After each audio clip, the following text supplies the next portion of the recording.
What up? Well, thanks, man. Take it easy. Yes, sir. I got you.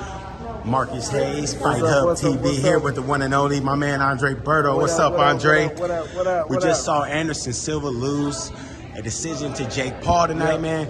Real good fight. Tell me what you thought. Man, I just thought it was a great entertainment fight, man. Like I said, I've known Jake for years. I know his whole team for years. So I just really want to come out and support. And I'm a big fan of Anderson Silva as well, man. Like my family's really big into the mixed martial arts.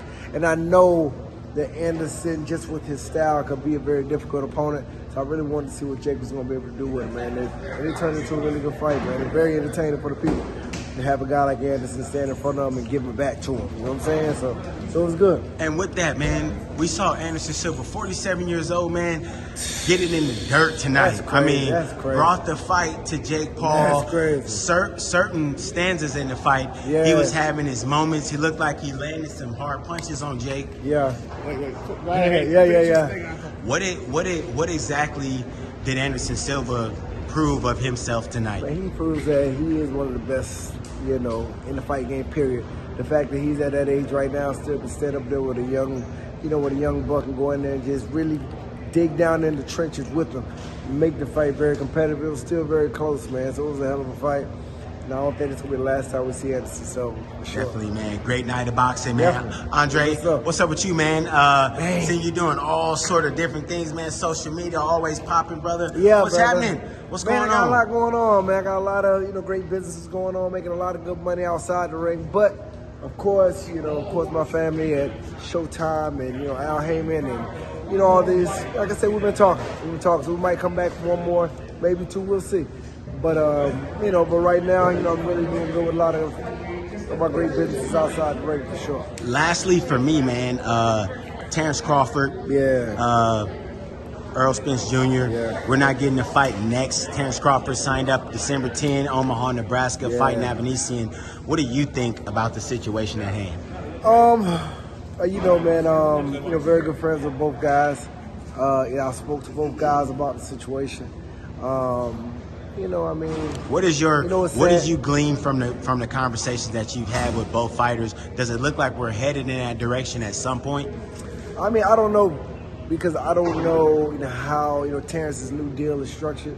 With this new team that he got finished. One fight. Oh, it's a one fight deal. Okay, $5 million. One fight deal. So maybe, after this fight, maybe they'll be able to work something out. So, like I said, we'll see, man. Like I said, this is a tough game now. A lot of these guys, they're very much about their business, and of course, which they should. They need to make sure they get paid, but I don't want them to try to rob themselves out of any type of legacy fights like this. It's a huge fight. This is a fight that's meant to happen for both of them. It's a huge legacy fight that they're going to be giving something to the fight game, even if they walk away, one day.